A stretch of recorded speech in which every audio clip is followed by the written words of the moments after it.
today I would just like to speak about love languages. Now, you know, there are 5 love languages. See if I remember them right now. Quality time, words of affirmation, acts of service, gifts, and another one. I can't remember it right now. If I were to say what's my love language, I would say nature. But I'm not here to talk about me. I'm here to talk about God and what God's love language is.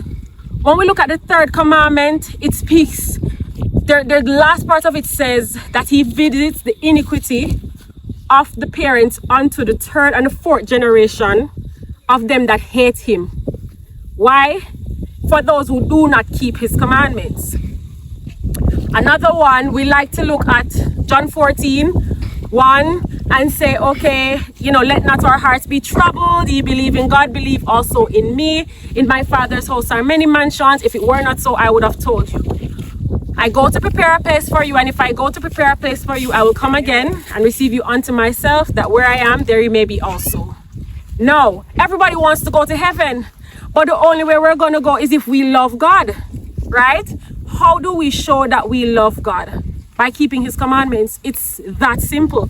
If you love him, you keep his commandments. If you hate him, you don't keep his commandments. It might sound out of the way, like, really? Yes, but that's how God receives love.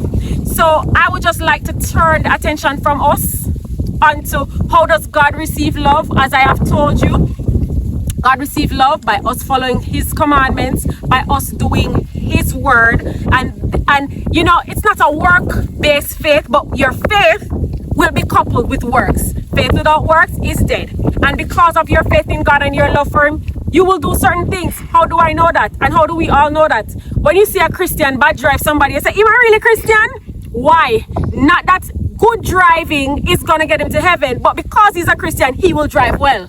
So, because we're Christians and because we want to go to heaven and because we love Jesus Christ more than anything else, because he first loved us, we will follow his commandments and we will fulfill God's love language, which is keeping his commandments. Have a lovely day.